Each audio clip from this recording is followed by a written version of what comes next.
রক্তিম। এই রক্তিমের ক্ষেত্রে আমরা যেটি ব্যবহার করব সেটি হচ্ছে appropriate preposition blush with। রক্তিম, রঞ্জিত, রক্তে রাঙানো, এক্ষেত্রে আমরা বলছি blush with। মেয়েরা মনে হয় ব্লাশ ব্যাপারটার সাথে খুবই বেশি পরিচিত হবে। প্রিয় শিক্ষার্থী খেয়াল করবেন, রক্তিম বলতে হবে blush with, রক্তিম বলতে হবে blush with। রক্তিমের ক্ষেত্রে ব্যবহার করতে হবে blush with। আর যদি এই রক্তিমে আপনাকে কেউ বাধা দেয়, লাল করা, রঞ্জিত করার ক্ষেত্রে বাধা দেয়, বাধা দেওয়ার ক্ষেত্রে আপনি যেটি ব্যবহার করবেন সেই বাধাটি হচ্ছে বার অফ, বাধা। আর রক্তিম হচ্ছে ব্লাশ উইথ, রক্তিম হচ্ছে ব্লাশ উইথ, বাধা হচ্ছে বার অফ। প্রিয় শিক্ষার্থী, আপনার যত বিশ্বাস সেটি ভেঙে দেওয়ার জন্য জীবনে অনেক মানুষ পাবেন। আর এই বিশ্বাস ভেঙে দেওয়া অ্যাপ্রোপ্রিয়েট প্রিপোজিশন আমরা পড়ছি না, আমরা পড়ছি বিশ্বাস। এই বিশ্বাসের ক্ষেত্রে আমরা যেটি বলবো সেটি হচ্ছে বিলিভ ইন। এই বিলিভ ইন এটিও কিন্তু বিগত চাকরির পরীক্ষায় অনেকবার এসেছে, বিশ্বাস, বিলিভ ইন। শিক্ষার্থী খেয়াল করতে হবে, জীবনে যারা বিশ্বাস ভেঙে দেয় তাদের থেকে কিন্তু আপনাকে সতর্ক থাকতে হবে। আর আপনি যদি সতর্ক থাকতে চান, সেই সতর্ক হওয়ার ক্ষেত্রে আপনাকে পড়তে হবে be careful of, careful of, aware of, conscious of. আপনাকে সতর্ক হতে হবে প্রিয় শিক্ষার্থী। আর যদি সতর্ক না হন তাহলে আপনি হয়ে যাবেন বঞ্চিত। আর জীবনে যতবার বঞ্চিত হবেন ততবারই অ্যাপ্রোপ্রিয়েট প্রিপোজিশনটি মনে রাখবেন, সেটি হচ্ছে ব্রেভড অফ অথবা ডিপ্রাইভড অফ। ব্রেভড অফ অথবা ডিপ্রাইভড অফ। জীবনে যতবার বঞ্চিত হবেন ততবার মনে রাখবেন ব্রেভড অফ, ডিপ্রাইভড অফ। প্রিয় শিক্ষার্থী চলে যাচ্ছি জাত। প্রিয় শিক্ষার্থী, জাতর ক্ষেত্রে আমরা যেটি ব্যবহার করব সেটি হচ্ছে বর্ন অফ। জাত বা জন্ম, জাত বা জন্ম, সেটির ক্ষেত্রে আমরা ব্যবহার করব born of, born of, born of. যদি ওর পরে স্থান থাকতো তাহলে আমরা ব্যবহার করতাম বর্ন ইন, ওই জায়গাতে জন্মগ্রহণ করেছে। বর্ন অফ জাত বা জন্ম।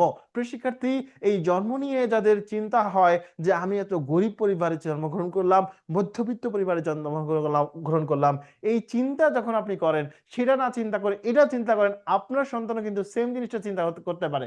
দ্যাটস ওয়াই আপনাকে বড় হতে হবে, পড়াশোনা করতে হবে, চাকরি হইতে হবে। প্রিয় শিক্ষার্থী, এই চিন্তা করা যদি আমরা চিন্তা করি তাহলে চিন্তা করাটার অ্যাপ্রোপ্রিয়েট প্রিপোজিশনটি হবে brought on, brought on, brought on, brought on, brought on, brought on। শিক্ষার্থী চলে যাচ্ছি বিশ্বাস করা। আবারও আমরা কথা বলছি বিশ্বাস নিয়ে, কারণ জীবনে অনেকবার আপনি এমন কিছু মানুষের সাথে পরিচিত হবেন যারা বারবার আপনার বিশ্বাস ভেঙে যাবে। সো আপনাকে তারপরেও বিশ্বাস করতে হবে। এই বিশ্বাস করার ক্ষেত্রে আমরা আবারও পড়ছি বিলিভ ইন, আবারও পড়ছি believe in, believe in, believe in. যারা বিশ্বাসটাকে মনে লালন পালন করতে পারেন, ধারণ করতে পারেন, তারা জীবনে মানে ভালো মানুষকে বিশ্বাস করতে পারেন, ভালো মানুষকে বিশ্বাস করার বিষয়টিকে লালন করতে পারেন, পালন করতে পারেন নিজের মনের মধ্যে।